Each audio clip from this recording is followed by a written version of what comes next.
stage the Chief Information Security Officer of Erlang Ecosystem Foundation, Jonatan Männchen.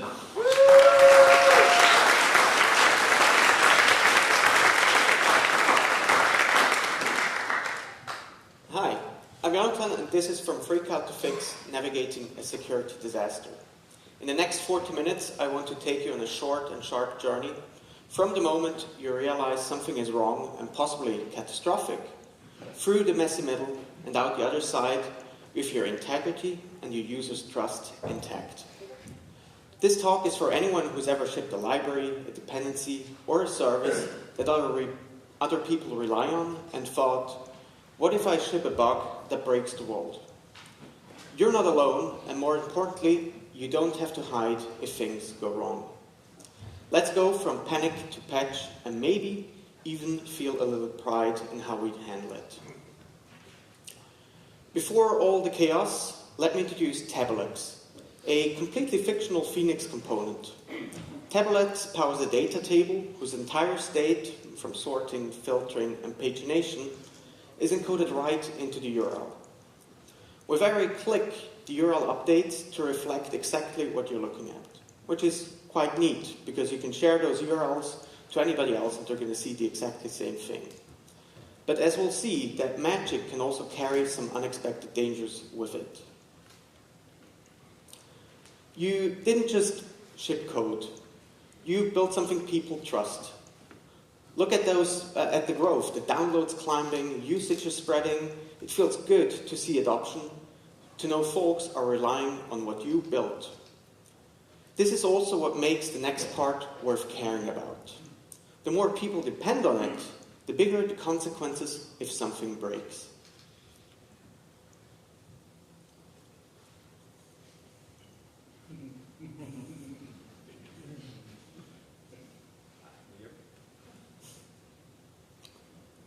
This is what the worst case imaginable looks like. Big coverage, systems everywhere feeling it, people waking up in the middle of the night. Imagine waking up to headlines like this. Users panicking, customers calling, your Slack and email are just blowing up. Suddenly your wonderful growth story has turned into a firestorm. This is the moment every maintainer dreads. You'll probably never have something this massive. That's the comforting part. But even a small issue, something that just affects a handful of deployments, can be critical to the people depending on you. And here's the truth. Even if it is small in scope, to you, it will feel huge. It will feel like everything is on fire because in that moment, your users are facing real consequences and they're looking at you. That's why how we respond matters. And then this is what it feels like. Everything you built is under a microscope. Get alerts, messages, issue pings, and users asking if you've seen it. Your brain is trying to split attention across 20 things at once. What now? Congratulations, you're officially the maintainer of a 0-day. That's not a title you've applied for, but yeah, hey, here we are. And in that moment, it can feel crushing. Your heart rate spikes, and every GitHub star suddenly feels like a liability. And you start thinking, did I miss something obvious? Are people going to think that I'm incompetent? That reaction is entirely normal. Every maintainer who has been here has felt that same stomach drop moment. The question is whether you panic. It's whether you freeze, hide the fix, or start moving with clarity. A quick intro, or actually Lars already did that. I'm the CISO of the Erlang Ecosystem Foundation, and I co-run the CVE numbering authority together with Ingela and Bram. And here's the roadmap for the next half hour. First, assess. What is the problem? Is it public? And what is the impact? Then, shed the shame, because embarrassment doesn't really help making a good disclosure. Next, coordinate the actual disclosure, bringing in the right people and getting the appropriate advisory or identifiers. Then patch and release the fix. Finally, we communicate what happened. And for the next time, prepare so that we're not completely unprepared anymore, so that we know how to deal with those issues better if something happens again. The goal here really is to take you from reacting in a panic and scrambling to acting with clarity.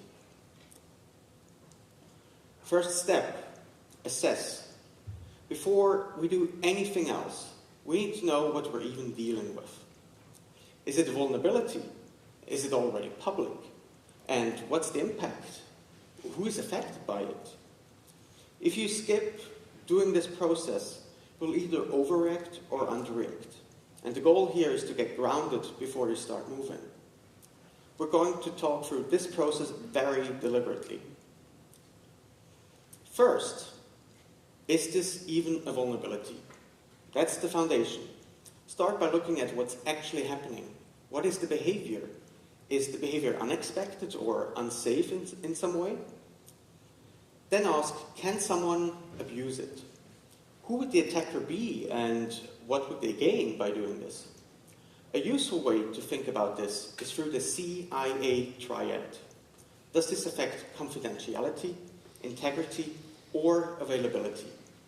That gives you a language to describe impact instead of just hand-waving. For example, confidentiality might be a Phoenix application that accidentally puts some API tokens or any other secret on the API.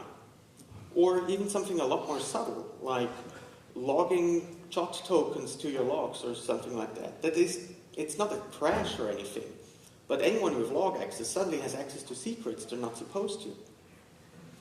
Integrity could be a bad access check in an API that lets you change another user's data. And availability? In Erlang and Elixir, we even have a classic, atom exhaustion. If an attacker can force your system to create new atoms unchecked, they can take your node down in seconds. Or it could be as mundane as an unbounded search query. If you can trick the application with a pathological input, you could tie a database up for seconds or even minutes, basically starving the resource for everyone else. Also, consider scope. Is it something that could affect a single user, or could it ripple out to every deployment out there? If you're unsure where all of this falls, you don't have to guess. You can reach out early. The Erlang Ecosystem Foundation CV numbering authority is here to help you triage and figure out whether what you have is truly a vulnerability, and also how serious it is. Next up, is it public? In other words, has anyone outside of your team already posted about it? That might be an issue, a forum thread, a social post, or even a proof of concept exploit. And much more importantly, is someone actively exploiting it right now? These questions matter because once details are out in the wild, it's impossible to control the narrative. You may need to move into disclosure mode before you even finish writing your patch. That means coordinating with the right channels and getting eyes on your advisory quickly, rather than quietly rolling out a fix days later. If it is still private, you have more space to brief and prepare, to draft your advisory, coordinate with the CNA, and get the patch lined up. But public exposure flips your timeline from days to hours. Okay, now with Tabulex, let's verify. I crafted a little payload pointing at OS command, wrapped this in a base64 URL parameter, and dropped that into the URL and therefore into Tabulex's state. On the server side, unfortunately, Tabulex decodes it with binary to term, then naively calls apply, and we have remote code execution. In plain terms, if an attacker sends a query parameter state with some evil prepared string, your server will run whatever command they embedded. We've just confirmed that Tabulex up to versions 1.3.7 are fully compromised. Now, this isn't unique. This isn't that far from reality. We have had very similar problems in our own ecosystems before. In this moment, we make 3 decisions. Yes, this is real vulnerability. No, it is not public yet. Luckily, in our example here, we got a private report. So we have time to prepare. And so we decide to patch it first and only publish the advisory once the fixed release is also available. This approach gives us a little room to prepare and craft a robust fix before anything goes public. Now, Chapter 2, Shed Shame. When you discover a vulnerability, your first instinct might be embarrassment or even guilt. You think, how could I let this slip? But trust me, everyone ships bugs. The real harm comes when we try to hide instead of owning up and fixing them. Here's a universal truth. No one ships perfect code. Mistakes slip in your own code, or they also hit you right in your dependencies, often in ways upstream authors never intended. A study of 14 million Maven releases showed that 63% of projects pulled in a known vulnerability through transitive dependencies. So if you feel that knot of shame, thinking, I should not have introduced that bug, know that you are far from alone.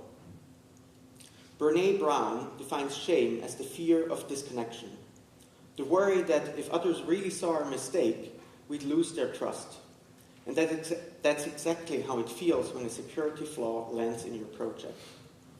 But she also points out, the only people who don't feel shame are the ones who lack the capacity for empathy. So if you feel it, that's not a weakness. It's a sign that you care deeply about your users.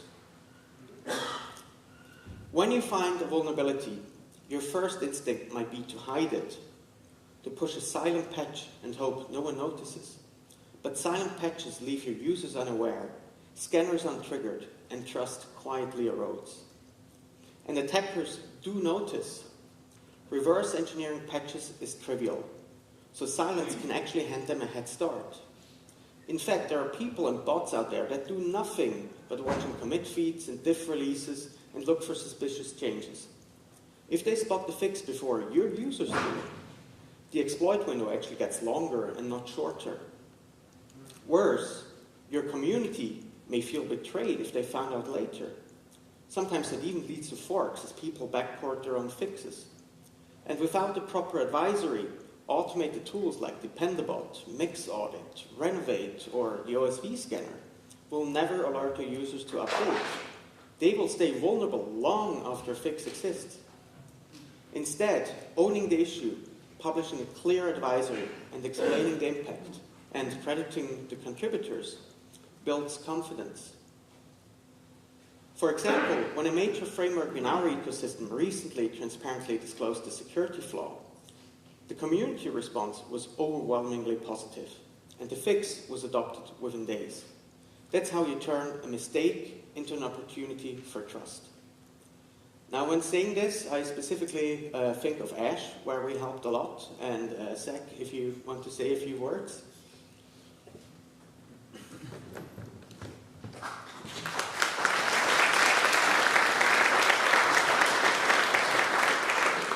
Hey everyone. So we've had 4 different security related issues over the last couple of years. And we take that sort of stuff very seriously, obviously. And we suffered from a really big blank page problem, right? So somebody pointed out a security problem and we're like, well, we know this is bad, but like, how, what exactly is the procedure for handling these sorts of things? And Jonatan was there, like at the drop of a pin. He helped in all of these different ways. But one of the biggest ones was pointing out that this doesn't set, like this shame concept is not what the reality looks like, right? It can be very difficult, especially if it like directly correlates to a mistake that I made or something I didn't know about. But that wasn't what happened in reality. So Jonatan got us over the line. He explained the complexities involved, and which is both more complicated and easier than you'd expect. And we shared this with our users and customers at the time and all these different things. And everybody was basically, thank you for being diligent, for handling this, because obviously we weren't. Like, we didn't know about it either. And ultimately, as weird as it is to say, it was like good press. People were like, hey, look, these guys care about security. They're going to like go above and beyond to make sure that everybody knows what's going on and that it's properly reported. And ultimately, it was a very good experience. And he's helped many, many times since then. And I think it's important to know that that's it's not a hypothetical resource. He's not coming up and saying, this is what you should do, but then you will find no avenue to actually do it when the day comes. You can reach out to them, and they will help you, and you should know that. Thank you very much.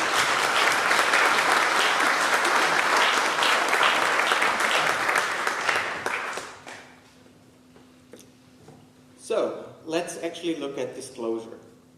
Now that you've addressed the issue and gotten rid of your shame, hopefully, it's time to bring in trusted partners. People who know the ropes of advisories, CVEs, and responsible timelines. This is where we shift from a solo panic to structured teamwork. Let's pause a moment and talk about CVEs themselves, because CVEs are at the center of how vulnerability disclosure works. CVE stands for Common Vulnerabilities and Exposures. At its simplest, a CVE is a unique identifier, something like CVE-2025-12345. That says, basically, this security issue is the same ones these other people over here are talking about. You can think of it a bit like an index card in a global library of vulnerabilities. Each CVE itself is a short and standardized record. It obviously has this ID, so you can refer to it, a brief description of the vulnerability, the affected products or projects and their versions, and often also severity scores like CVSS. The point here is consistency. Every database out there can refer to the same issue in the same way. The CVE system itself is decentralized. It is run by MITRE, basically at the top level, but day to day it is led by a global network of organizations called CNAs, or CVE Numbering Authorities. CNAs are trusted partners that can validate vulnerabilities and assign IDs to them. There are CNAs for big vendors, for example, Google and Microsoft and Red Hat all have their own CNAs. And there are ecosystem CNAs for specific languages and ecosystems. The structure here matters because you don't have to wait on the single central authority, which frankly is quite overworked. But instead, you can choose to work together with a CNA close to your ecosystem that can handle the reports, assign those IDs, ensure vulnerabilities are captured quickly and consistently. And these ecosystem CNAs also understand your ecosystem a lot better than a random US organization ever will. They've never used Elixir before, and they don't need to, but as the CNA for our ecosystem, we're very well aware of how our ecosystem works, how we can reach people, etc. So in short, a CVE is the common reference point. It doesn't tell the whole story of a vulnerability, but it ensures that we're all speaking the same language when we refer to one. And like I said, you don't have to navigate any of this alone. The Erlang Ecosystem Foundation has started its CNA in May, and so from now on we're here from day one if you ever have a problem. If you're not sure whether you've actually found a vulnerability or not, just drop us a line at cna@erlef.org and we'll help you triage all of that. Once you're ready, we'll not only assign that CVE, but we'll also help you draft your advisory. The wording, the timing, and just general best practices, so that you don't have to reinvent the wheel and figure everything out by yourself. And we'll stick with you through publication and any follow-up that you need. Now, if your project lives on GitHub, this is a screenshot from one of my libraries when I disclosed something, you have a built-in security advisory system ready at your fingertips. Users and researchers can safely and privately report vulnerabilities directly to your repository. And instead of just opening public issues and therefore spoiling the vulnerability to everyone. Behind the scenes, you can draft advisories in private, collaborate with your team and the CVE numbering authority, and then publish when you're ready. Once published, all advisories for your project are listed centrally in the security tab, making it easy for users to pick up on them, and it's a quick and low friction way to give your users confidence that you're on top of security. Once your advisory is ready, the CNA will step in to validate the information and suggest improvements, like refining the CVSS score, a simple 0 to 10 measure that blends exploitability and impact. After that review, we obtain the CVE ID for you. We will send you a notification with that number that you can then plug into, for example, your GitHub advisory or anywhere else you want to publish your vulnerability. And remember, the CVE itself is basically just this number to give everyone the same idea that they're talking about the same thing. This matters a lot because once it is in the system, Dependabot, OSV.dev, the US National Vulnerability Database, and every other major vulnerability database can connect the dots automatically. Without the CVE, you just have scattered information around and no way to put them back together. Important, when you reach out for a CVE, that doesn't mean we immediately tell the world about it. That just means that we work together to prepare this record, and when you're ready, when your patch is out, we're also ready and can pull the trigger and it goes live. But in cases where you work together with us and there's cooperation, you decide when things go live. Now that we know what a CVE is and how it is assigned, let's also quickly talk about how to read one if you're on the other side of all of this, if you're seeing a vulnerability in one of your dependencies.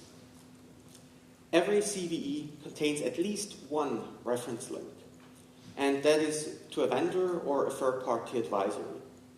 The linked advisory is usually where you will get most information about that CVE. It will usually contain patch instructions, some context, and often like a full write-up around the thing. You can look up any CVE on cve.org, which is MITRE's official page. And if it's a recent Erlang or Elixir vulnerability, so since May, you can also browse them directly on cna.erlef.org/CVEs. Each CVE has a standardized structure. We have the CWE, which is the type of weakness, something like improper input validation. We have the CVSS, which is the severity score. We have a description with a human-readable summary. We have affected, which defines the projects that are affected and which versions. There's often workarounds and mitigations to basically help with short-term or long-term fixes for your users. There's references with links to the advisory itself or any other related resource like discussions about it or a forum thread or whatever might be relevant to your users. And there's also credits for the reporter or the researchers who actually found it and yourself who fixed it. Behind the scenes, all of this is published as a standardized JSON format. That raw JSON often has a lot more information in there than any UI will show you. So if you really want to figure out all the details about the CVE, it might be worth it to just open that JSON and read through it directly. The key point here is the CVE the idea is basically just an ID, but in reality you get a lot more information with it. That gives you the who, what, and how of a vulnerability. And always, this is the most important part, points you at the most authoritative source to get more details.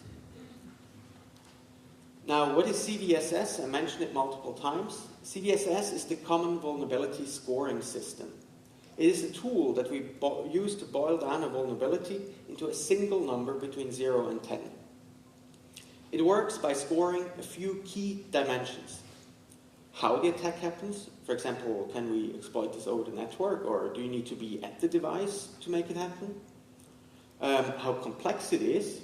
For example, it only works if I use a race condition and I have only 10% chance to make it happen. Also, what privileges the attacker needs. So if something is in an admin page of a framework, for example, then obviously you need more permissions to even trigger the vulnerability, and that has an impact. And lastly, the most important part is what impact it has on confidentiality, integrity, and availability. There's some more fields, but if we add all of that together, we get that simple one number. But there's a bit of a catch. Sometimes, or actually quite often, that number can feel misleading. You'll see a bug with a very high score, like 9.8, critical label next to it, but in practice it doesn't feel that catastrophic for you. And that's not a mistake, that's how that system works, and unfortunately nobody has come up with a better solution so far. The number is just a shorthand, but if you really want to figure out severity, you're going to have to look at the breakdown behind that number. For instance, imagine a denial of service that crashes your node reliably. If you run 1,000 nodes behind a load balancer and it just takes a second to restart, the practical risk might not be that critical to you, even though the score is very, very high. So CVS captures the technical, like the possible severity in the worst case, and not really the business impact it actually has on your users. Now let's take an example, our Tablex remote code execution. It is network exploitable, low complexity, no privileges, and full impact on confidentiality, integrity, and availability, because I can run whatever I want on that system. And therefore, we have full impact on all of these. And that explains why it scores extremely high. Basically, what was it, a 9.3. It basically checks every box. But the real insight here is how it was made up and not just the number behind it. Now, about a day after you started writing your fix and writing the advisory, proof of concept code hits Twitter. You see the tweet. Somebody posted a gist, basically showing off the complete exploit. Suddenly, what was under embargo so far is just out in the open, and it's getting traction. Retweets, likes, and even screenshots are being sent around. This is the inflection point. What was a careful and private process now has public momentum. Your next move is no longer solely technical. You need to manage communication against the backdrop of public scrutiny. And just like that, you're also no longer on your own timeline. Public visibility sets the clock on your patch and disclosure. Every minute counts, because attackers, scanners, and curious onlookers are all watching. Now, when it comes to disclosure timing, the key factor here is whether details of the vulnerability are already out in the open.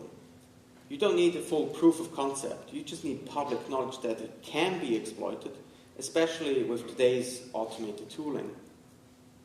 If the vulnerability is public and you already have a patch, then you have everything together, just go ahead and publish both. If it's public but your patch isn't ready, you still must disclose right now and provide interim mitigation so that your users are still protected and not caught off guard. If the vulnerability isn't public and your patch is ready, use that window to plan your disclosure, finalize wording, coordinate with the CNA, and then merge and publish on your own terms. And if it's private and the patch isn't ready, obviously use the time to go and write it. This framework should help you basically avoid two extremes: rushing without having any plan, or delaying when your users actually need answers now.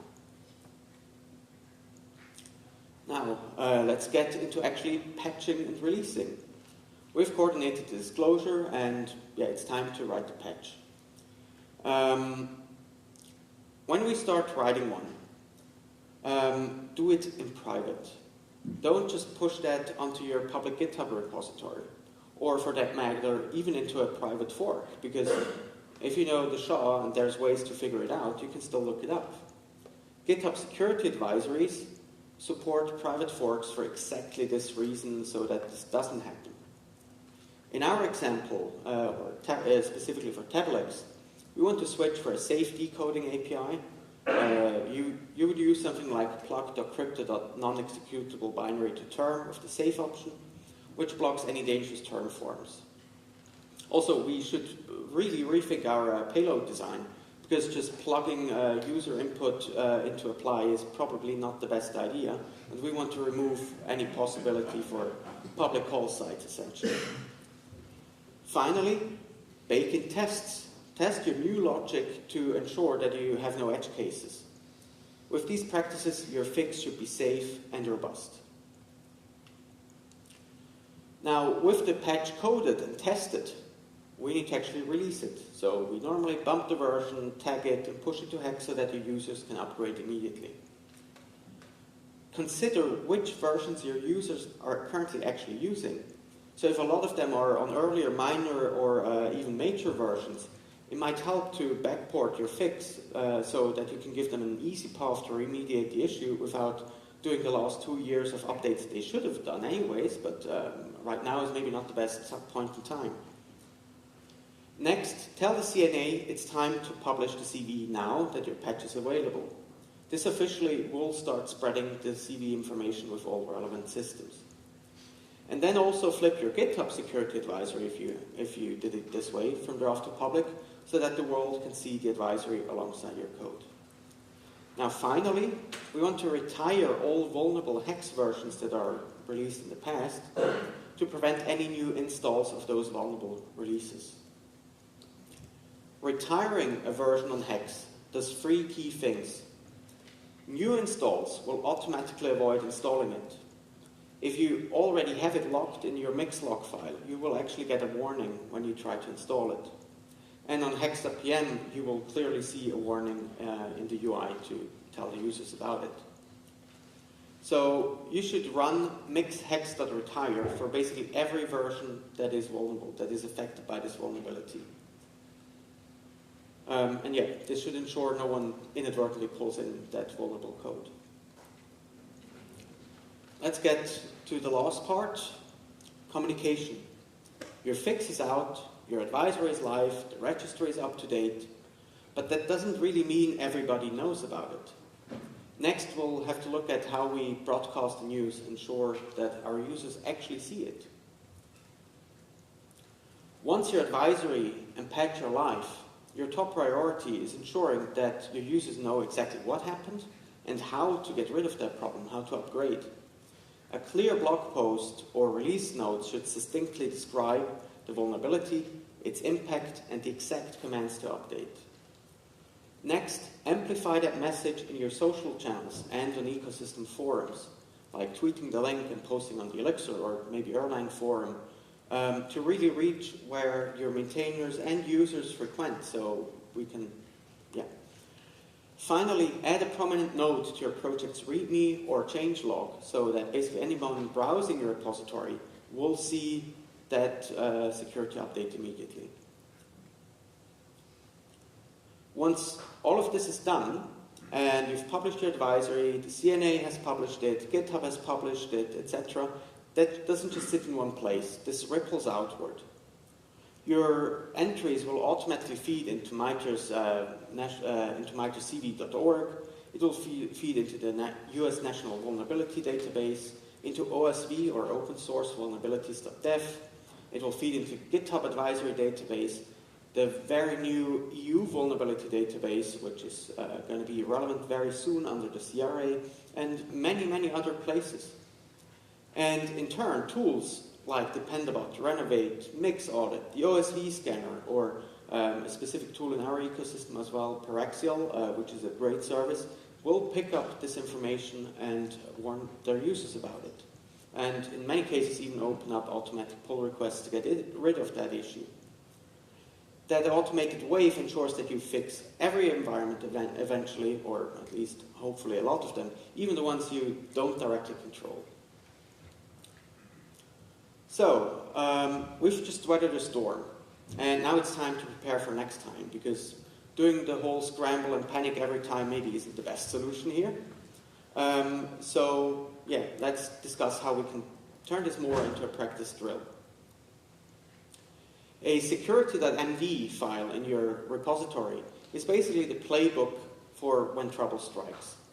It should contain an email and a link, if you do GitHub security advisories, directly to that, so that reporters know where to report things. Next, I encourage you to also specify supported versions. So releases you'll provide patches for and users can generally expect support for.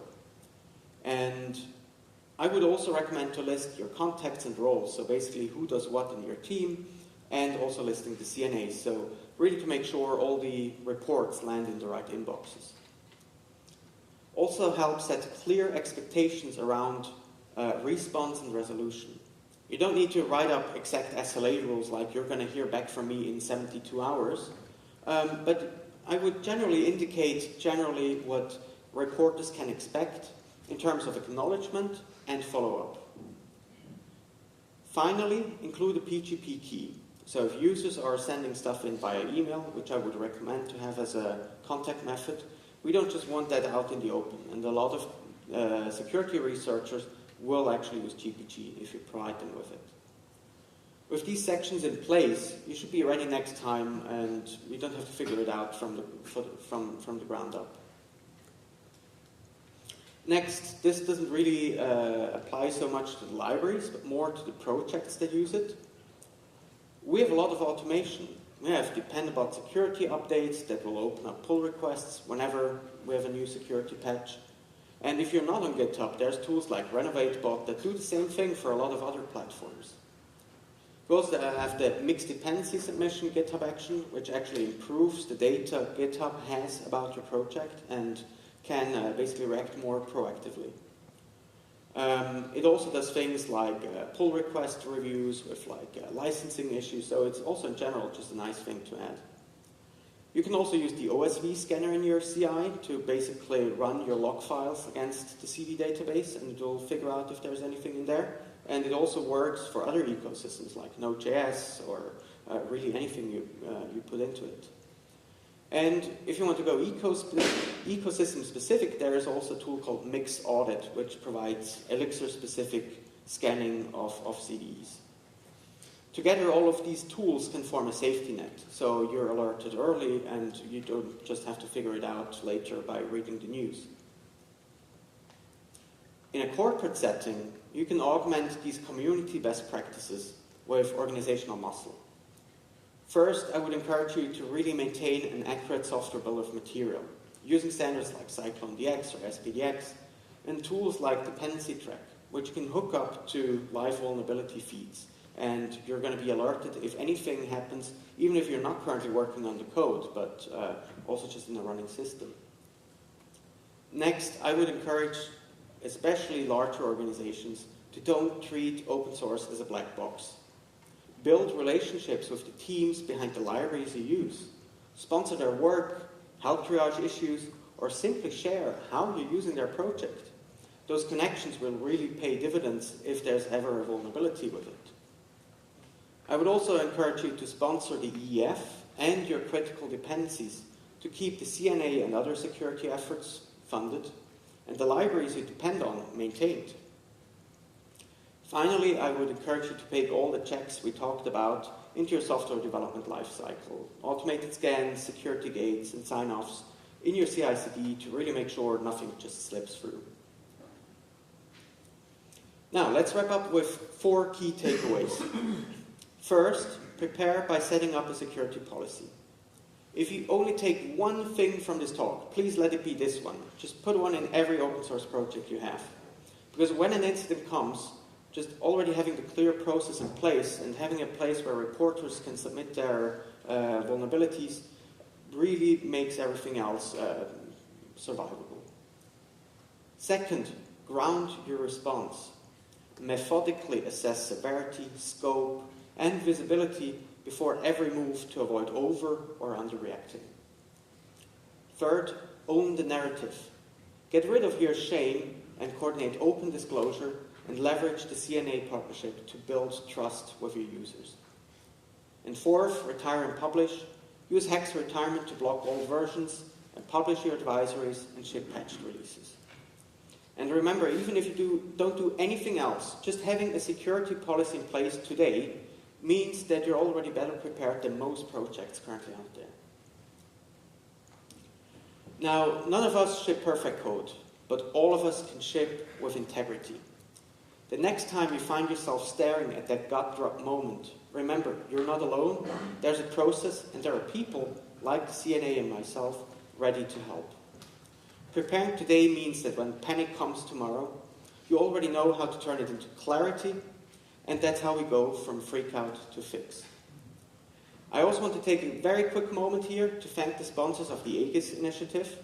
Without their support, this work and this talk wouldn't be possible. With that, I'd love to hear your thoughts and questions.